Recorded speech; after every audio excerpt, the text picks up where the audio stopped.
Olá, seja muito bem-vindo, muito bem-vinda ao canal do Profateles. Eu me chamo Laurita Teles, sou professora de Física.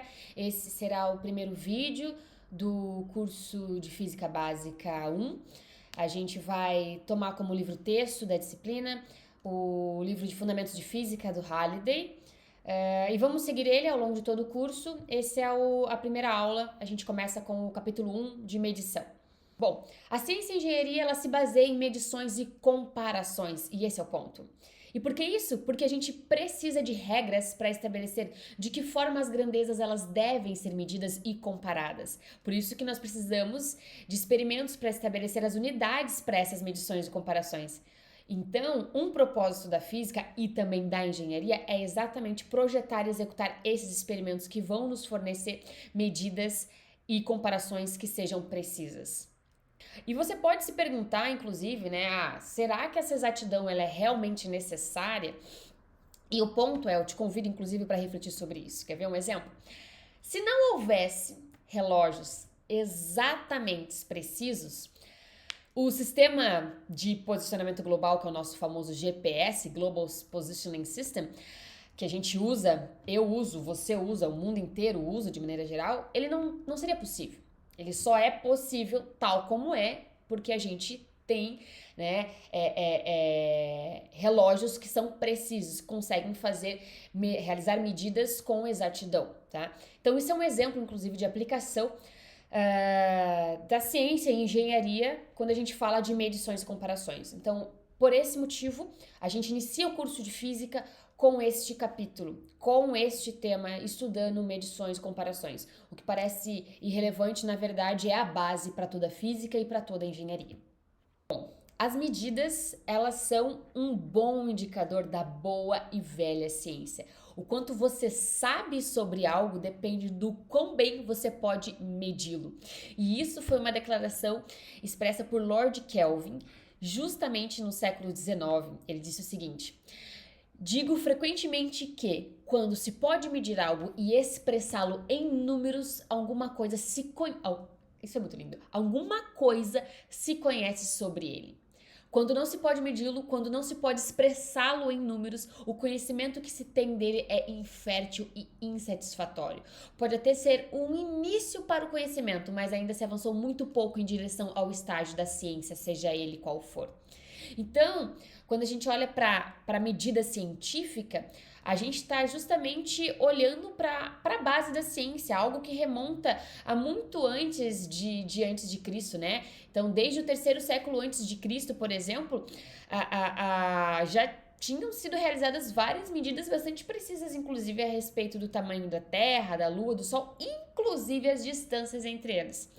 Então, de fato, as medidas elas são um bom indicador, né? Veja, isso é muito importante. Então, as medidas eles são esse bom indicador, esse parâmetro que é importante pra gente. E para começo de tudo, a gente precisa falar de grandeza física, definir o que é grandeza física. A gente mede o quê? A gente mede grandezas. Que grandezas são essas, né? Então, falando do ponto de vista da física, uma grandeza física ela é toda a propriedade dos corpos que pode ser medida e a qual pode ser atribuído um valor numérico. Exemplo, como é que eu sei? Porque tudo é uma questão de comparação. Eu faço medida, eu comparo com algo que é padrão. Esse é o ponto, ok? Então, como é que eu sei que eu sou mais pesada que você ou mais leve? Como é que eu sei que eu sou mais alta que você ou mais leve? A gente faz uma medida, né? Do quê? Dessa propriedade, que é o comprimento da minha altura. E aí a gente vê, né, uma grandeza bastante específica, que é o comprimento, inclusive, que é uma grandeza fundamental, comprimento. E eu meço em metro. 1 metro e 57 centímetros, entende? 1 metro e 70 centímetros. Então a gente atribui um valor numérico para essa medida, 1,57, 1,72. E em comparação eu posso dizer quem é ou quem não é. Você fala, Teles, eu tô vendo, fica um do lado do outro. Óbvio, você tá vendo. Mas para uma questão de comparação, efeitos de comparação, para realização de medidas, a gente precisa disso, tá? Então, grandeza física, né, é a propriedade que eu tô medindo, ok?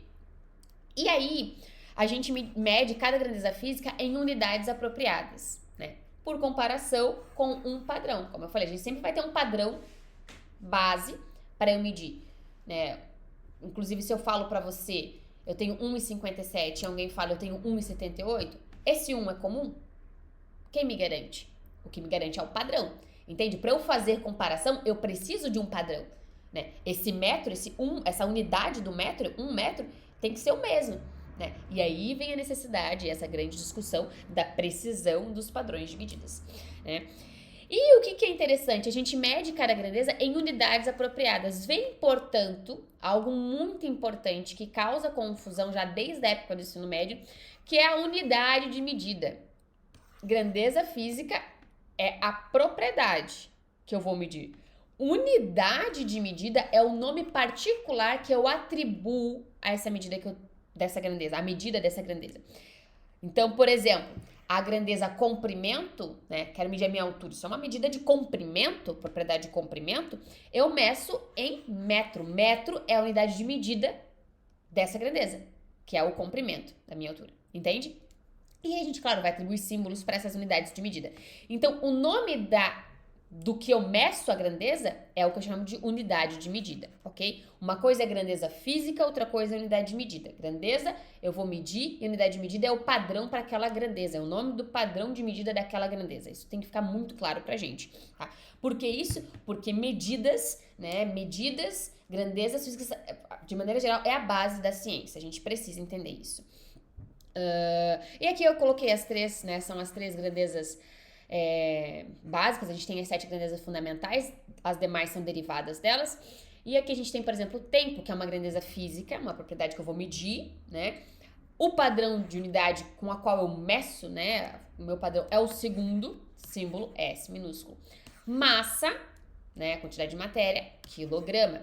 Né, é a unidade de medida de massa. A unidade de medida da grandeza física, massa, é o quilograma, e o símbolo, né, é kg. E aí vale lembrar que é uma convenção, a gente usa o Sistema Internacional de Unidades como, né, padrão. Existem outros sistemas de unidades, tá? A gente vai ver, por exemplo, temperatura. A gente não usa Kelvin aqui no Brasil, no entanto, no Sistema Internacional de Unidade, é o Kelvin que é utilizado, adotado como padrão. Então, todas as grandezas físicas derivadas de temperatura vão ter que ser utilizadas, né? Levam em consideração a unidade de medida Kelvin. Então, se eu tô medindo algo em graus Celsius, por exemplo, eu tenho que fazer essa conversão, tá? E outro ponto importante quando a gente fala de medida, né? Conversão de unidades de medidas.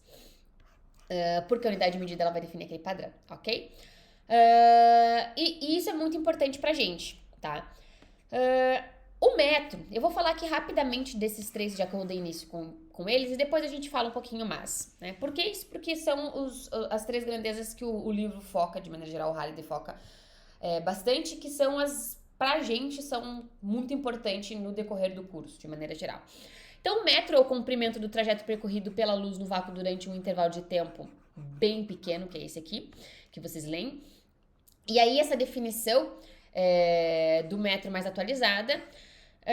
O segundo, né, que é a unidade de medida de tempo, né, é a duração, né, dessa quantidade gigantesca, né, uma quantidade gigantesca de oscilações da luz, correspondente a uma transição entre dois níveis hiperfinos do estado fundamental do átomo de césio, né, do átomo de césio aqui. E o quilograma, por sua vez, e aqui talvez dependa da edição que eu tô do Halliday, talvez edições mais novas já estejam atualizadas. Aqui o Halliday traz como quilograma, né, o quilograma como, né, padrão, que é a massa do protótipo internacional de quilograma em platina iridiada, que está lá no Centro Internacional de Pesos e Medidas da França. Só que a gente já sabe, né?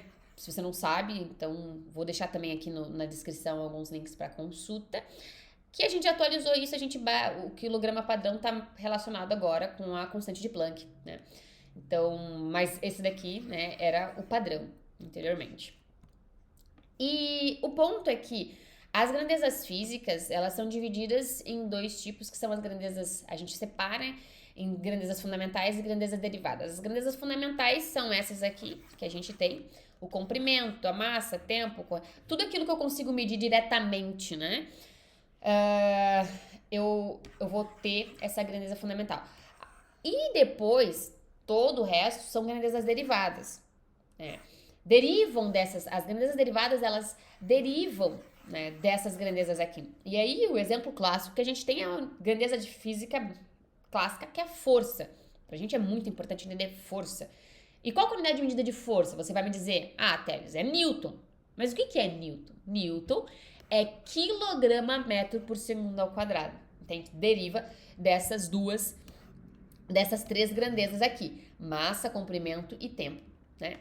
Por quê? Porque você pega a definição de força, massa vezes aceleração, né? Então, ou melhor dizendo, né, o que é aceleração, a derivada segunda, né, da posição no tempo. E aí, a gente vai envolver velocidade, que envolve comprimento e tempo. Então, velocidade, aceleração e, por sua vez, velocidade também são grandezas derivadas, né? E aí, a gente encontrando a base, a gente tem essas três grandezas aqui, tá? E aí, a gente tem um novo nome, uma nova unidade de medida, que é o Newton. Mas veja que essa grandeza ela é derivada dessas três, tá? E assim por diante, watt e assim por diante, várias outras grandezas são derivadas dessas 7 grandezas fundamentais. É legal a gente saber disso, especialmente quando a gente vai falar de análise dimensional.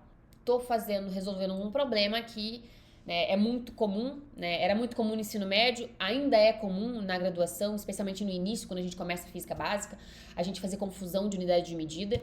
E uma estratégia para não fazer essa confusão é fazer análise dimensional do problema, da equação que você está utilizando, e às vezes a gente se confunde, né? Por não lembrar que as grandezas derivadas elas estão relacionadas com as grandezas fundamentais, tá?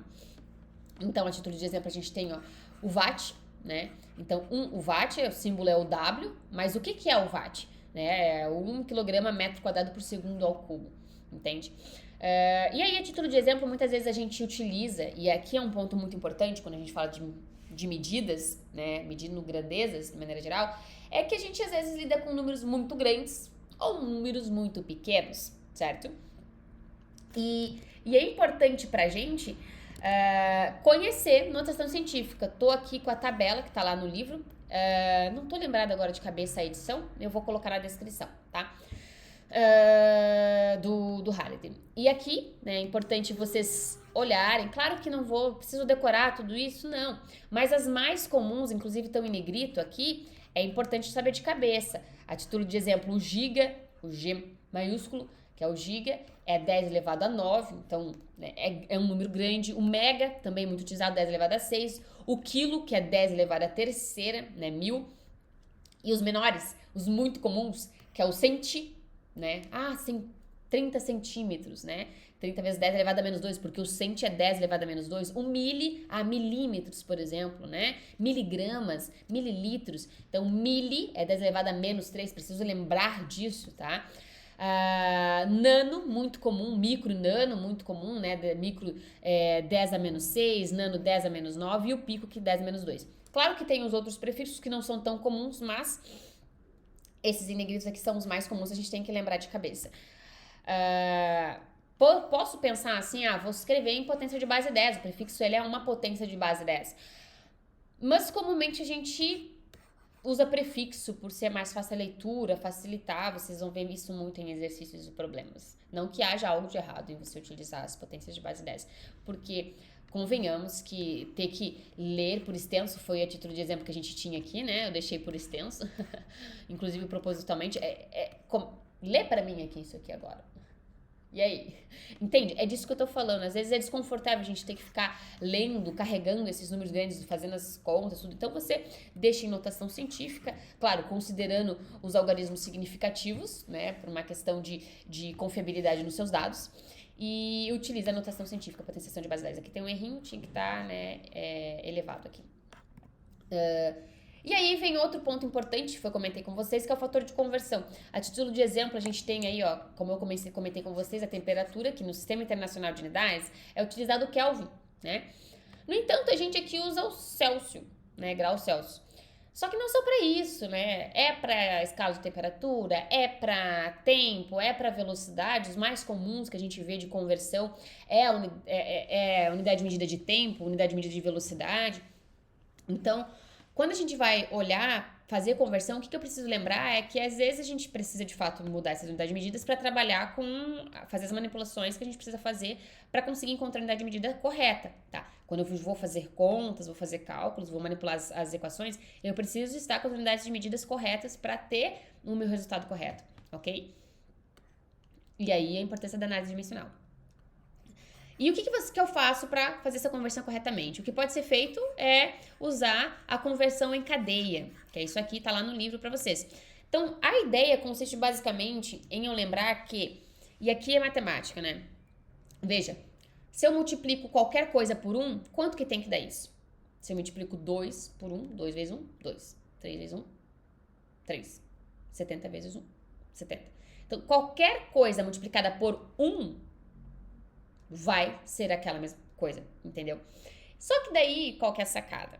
É eu pegar a medida que eu quero converter e multiplicar por 1, porque daí eu não vou alterar ela. Não, tenho que lembrar que eu não posso alterar ela.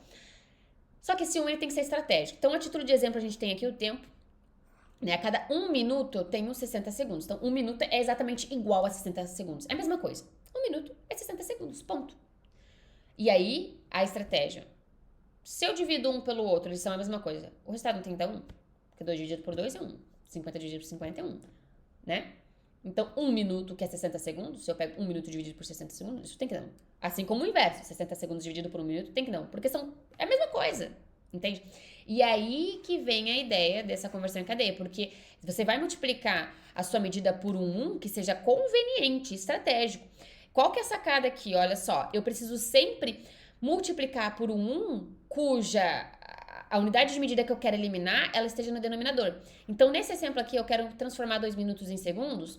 Então, 2 minutos vezes 1. Que 1? Um conveniente. O minuto tem que estar no denominador. Então, ó, 60 segundos dividido por 1 minuto. Vou cortar aqui, simplificar, porque minuto dividido por minuto é 1. Entendeu? E aí, o que sobra? 2 vezes 60, 120. Vai sobrar somente o segundo. Entende? Então, essa estratégia funciona para toda a conversão que eu precisar fazer, tá? Exemplo bem simples, mas que já ajuda a ter uma noção da ideia, tá?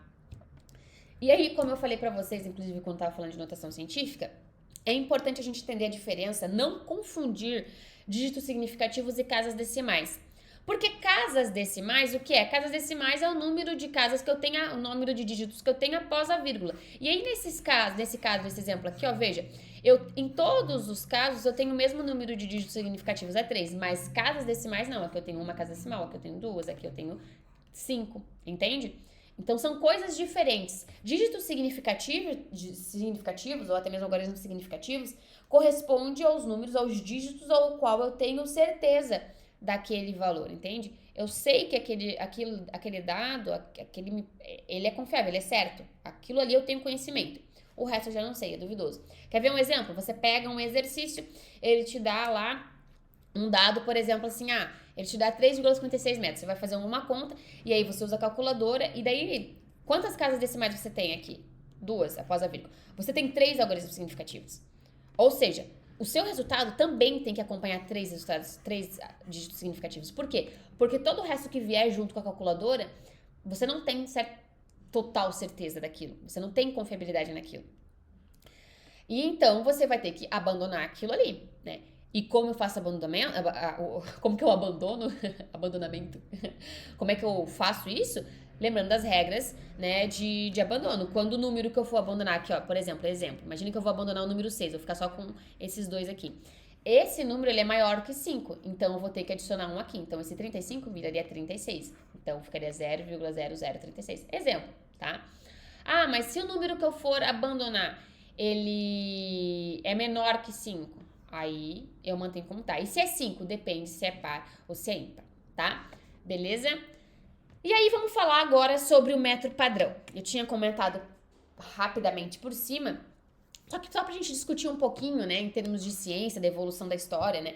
O método padrão, inicialmente, ele foi, né, em algum momento ele chegou a ser considerado como a faixa, inclusive aqui tá a fotinho, né, lá, novamente, né, algo que o pessoal gostava da platina iridiada, né, então era a distância entre duas linhas gravadas próximas a uma barra de platina iridiada aqui, né, novamente, isso daqui fica, claro, réplicas para todos os laboratórios do mundo, né, e aí a gente tem esse padrão, né? O original ficava lá no Centro Internacional de Pesos e Medidas da França. E a distância entre dois traços, né, que eram gravados próximos dessa barra, era o padrão, né? Só que, claro, vem a necessidade, aqui é um exemplo um pouquinho mais de perto pra gente enxergar, a barra tá aqui, né? E aí vem a necessidade de uma definição mais sofisticada, né? E aí, assim, teve um gap, acho que de 2 séculos, se não me falha a memória. Vou conferir depois de novo, que agora eu esqueci, mas se a gente tem uma evolução, né, da ciência, a gente sente a necessidade de ter uma medida mais assertiva, mais exata, mais precisa, e aí a gente tem um salto significativo nisso, ali por volta, foi na 17ª conferência, eu acho, depois eu vejo, colocar aqui nos comentários pra vocês, ou vocês coloquem lá pra mim. A gente chegou numa nova definição, né? Uma definição mais sofisticada aí do metro, do padrão metro, que é com base na distância percorrida pela luz. Esse é o ponto. Então, o metro, ele se tornou o quê? A distância percorrida pela luz no vácuo, então, no vácuo, essa distância percorrida no vácuo, durante um intervalo de tempo muito, muito pequeno, que é esse intervalo de tempo aqui. Então, 1 sobre 299.792.458 avos. Dando a fração aqui, ó. De segundo. Então, é um intervalo de tempo muito, muito curto, tá? E por que isso? Claro, porque aí você já vai olhar e vai dizer que essa daqui é a velocidade da luz. Exatamente, essa daqui é a velocidade da luz, né?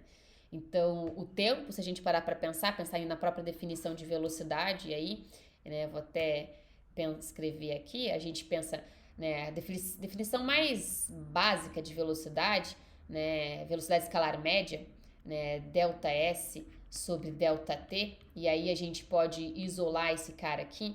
O tempo, portanto, seria, né, o comprimento, né, o delta S, esse deslocamento dividido pela velocidade, e aí esse comprimento que eu quero, quanto de distância percorrida? Tem que ser 1 metro, né? Então, dividido pela velocidade. Que velocidade que é? Vai ser a velocidade da luz. Né? Então, por esse motivo, 1 sobre 299.792.458, no caso, porque essa aqui é a velocidade da luz. Claro que a gente às vezes arredonda para 3, tudo, mas essa é a medida exata. Ou seja, é um intervalo de tempo muito pequeno. E tem que ser esse intervalo de tempo para poder garantir, porque é a velocidade da luz, para garantir que seja exatamente 1 metro. E a gente vai deixando cada vez mais robusto as definições de padrão, né, das grandezas fundamentais que a gente tem, tá? Então, isso é muito bonito. E agora a gente vai falar de tempo, a gente estava falando de metro. O ponto aqui é muito interessante, porque tempo, como é que começa o tempo? O ponto é que qualquer, deixa eu pegar aqui meu apontador aqui. Qualquer fenômeno que seja repetitivo, que seja periódico, ele se repete, né, periodicamente, eu posso usar ele como um padrão de tempo, um padrão de medida de tempo. Tanto é que foi utilizado por séculos, né, a rotação da Terra. E aí, ok, beleza, só que qual que foi o problema? O problema tá aqui. Aqui a gente tem um exemplo, tá lá no livro, pra vocês verem, né, essa figura aqui, que é a diferença de duração de um dia, exatamente, né? No caso seria 24 horas, com base num relógio que utilizava esse padrão, né? Que é a rotação da Terra. E aí a gente percebe, isso em 4 anos, olha aqui, ó, 4 anos, de 1980 a 1983. E aí a gente percebe que não é muito recente as novas definições, historicamente falando, as novas definições dos padrões que a gente tem, né, hoje das grandezas fundamentais, né? E aí, olha só que interessante. A gente percebe aqui, olhando esse gráfico, o quê? A gente percebe uma variação bastante sazonal nesses intervalos, nesse tempo, né? 1980, 1981, 1982, então assim, e existe uma flutuação. E qual que foi a hipótese, né? A hipótese não era o relógio, a hipótese era, então, em virtude de uma variação, na verdade, na velocidade de rotação da Terra. Entende? E que é o evento do qual eu estou utilizando, o evento, né, o fenômeno repetitivo que eu estou utilizando como base para montar, construir os meus relógios. E aí, esse é o ponto. Surge uma instabilidade e necessidade de evolução, né, de precisão de medida. E aí, como que eu faço? Claro, você vai pensar, isso em termos do fenômeno, já que eu levanto essa hipótese, que é muito importante também, né, cientificamente falando, o que acontece é que eu posso pensar, né, isso se deve essas influências das marés, as forças de marés, a interação entre a Lua e a Terra, de força de atração gravitacional, né? À medida que a gente tem um satélite aqui em torno da Terra também, né? E o ponto é que, ok, é isso, mas eu cheguei num ponto onde eu preciso de uma medida mais precisa, né? E aí a gente deu um salto bem significativo, onde um segundo, na verdade, ele corresponde, né, ao intervalo de tempo, né, desse valor bem grande aqui, né? A gente chega a 9.192.631.770 oscilações da luz, né, de um comprimento de onda bem específico, emitido por um átomo de Césio 133. Né? Então a gente sai desse relógio que era baseado em um padrão de repetição que era a rotação da Terra, devido, né, à imprecisão, à variação em virtude da flutuação de velocidade ao longo do tempo de rotação da Terra, né, que acontece devido aos fenômenos em torno, tá? E aí a gente vai para algo que vai trazer um pouco mais de exatidão, vai trazer mais precisão. Aí você vai dizer assim, esse é completamente exato? Em algum momento a gente pode sentir a necessidade de evoluir mais, né? Mas é o que a gente fez, a gente deu um salto e aí a gente percebe o avanço disso na nossa tecnologia moderna e tudo mais, né? Ciência, engenharia de maneira geral. Aqui alguns intervalos de tempos aproximados, né? A descrição do que, por exemplo, o tempo de vida de um próton teórico, isso aqui é uma medida teórica. Então, imagina, 3 vezes 10 a 40 segundos. Né? Então, a idade do universo, 5, 10 a 17, daí a gente pode comparar a idade do universo com o tempo de vida de um próton. Isso é muito interessante. Medida da pirâmides de Kelps. Vê aí como é que pronuncia isso, gente. Onde que fica? Expectativa de vida de um ser humano, 2 vezes 10 a 9, né? Isso aqui tudo estimativa em segundos, tá? Duração de um dia, 9 vezes 10 na 4 e assim por diante, né? De expectativa, de tempo, assim, noção de tempo que é muito interessante, especialmente quando a gente vai para laboratório, vai fazer estimativas. Ter essa noção é interessante, tá? E aí, mais um padrão muito importante pra gente, que é o padrão de massa, o quilograma padrão. Bom, o quilograma padrão, ele era, né, o quilograma padrão internacional de massa, ele era baseado no cilindro de platina irídio, né, novamente a platina iridiada, né, com as seguintes dimensões, né, 3,9 centímetros de altura e 3,9 centímetros de diâmetro, mais uma vez, réplicas pelos laboratórios do mundo. Esse ficava exclusivamente, né, lá no Centro Internacional de Medidas e Pesos da França. Tem que ver a edição desse hardware que eu tô utilizando, eu vou colocar nas descrições depois, não tô lembrando agora. Mas o ponto é que hoje a gente tem o quilograma padrão com base, a gente evolui a ciência, né? Com base na constante de Planck, que é algo que vai trazer muito mais precisão para os nossos dados, né?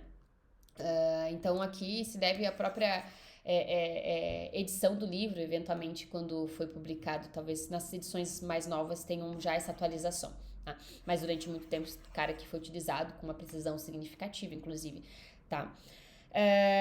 Mais uma vez, algumas massas aproximadas para a gente ter uma noção, né, de quilograma com base nesse padrão que a gente tinha, né? Ó, cadê? Massa de uma uva, 3 vezes 10 a menos 3 quilogramas, né? Grão de poeira, gente, olha só, 7 vezes 10 a menos 10, né? Quilograma, aqui ó, qual que é a massa estimada do próton? 12 vezes 10 a menos 27, do elétron, então nesse fala é muito, muito, muito pequeno, né? 10 a menos 31. E aqui, né, asteroides zeros, um elefante, 5 vezes 10 na terceira, 10 na terceira é 1000, né? Então 5.000 quilos, tá? Lua, 10 na 22, o Sol, 10 na 30. Então a gente tem aí essas estimativas bem legal pra gente ter uma noção de tamanho também, né? Das coisas, de massa, na verdade, de quantidade de massa. Não comparar com tamanho, porque a gente vai ver que, na verdade, quando a gente olha pra tamanho, a gente pode se confundir com massa, por conta da massa específica de cada material. E aí, outro ponto interessante a gente falar que quando a gente fala de coisas muito pequenininhas, como os átomos, né, eu não enxergo a olho nu, a gente tem a necessidade de um segundo padrão de massa, porque o padrão que a gente utilizava anteriormente não era suficiente, não era tão preciso. O ponto é que existia muito mais precisão na comparação de átomos, na comparação de massas entre átomos, do que o quilograma padrão que tinha antes. Então a gente entra com um segundo padrão de massa, a gente cria uma unidade de massa, né, para átomos, baseada no átomo de carbono 12, tá? Com essa configuraçãozinha aqui. E aí a gente tem o fator de conversão entre uma unidade de massa de átomo com um quilograma padrão, né? Então a gente usa esse sistema de padrão, um segundo padrão de massa, quando a gente está falando de átomos, essas coisas mais pequenininhas, ok? Como eu falei para finalizar, não confundir, né, massa com tamanho. Eu digo assim mais pra gente ter uma noção, né, do tamanho dessas coisas e a gente olhar para a massa delas especificamente. E o ferro é mais pesado que a madeira? E aí, sabe me dizer? É uma perguntinha, coloquei aqui só para instigar, pra gente discutir. Vamos falar mais, com mais cuidado, com mais cautela sobre mais específico nos capítulos mais adiante, né? E só que preciso lembrar que mais específico é massa sobre volume, né? E aí eu posso ter dois materiais diferentes ocupando o mesmo volume, e aí eu vou ver que, um tá mais pesado que o outro. Por que isso? Porque justamente a gente tem essa propriedade específica, que é a massa específica, a densidade desses materiais, que muda de um para outro. Então é importante também saber disso, tá? Então, quanto de massa cabe naquele volume daquele material específico? Isso vai determinar a sua massa específica, a sua densidade, ok? Beleza? Para hoje é isso. Eu queria basicamente discutir esses pontos com vocês, trazer esse primeiro capítulo. Vou trazer a resolução de exercícios separados em um vídeo à parte e espero que tenham gostado. A gente se vê nos próximos encontros. Essa foi a primeira aula. Espero que tenha sido útil. É uma aula mais pra gente discutir, refletir em termos de medição, grandeza física, diferença de grandeza física, unidade de medida, que são coisas que às vezes geram confusões, pra gente dar sequência pro curso de física. Nós vamos resolver alguns exercíciozinhos desse capítulo aqui junto, depois fiquem ligados nos vídeos que vão sendo liberados. E em breve sairá aí a próxima aula e a gente dá continuidade no curso. Até mais!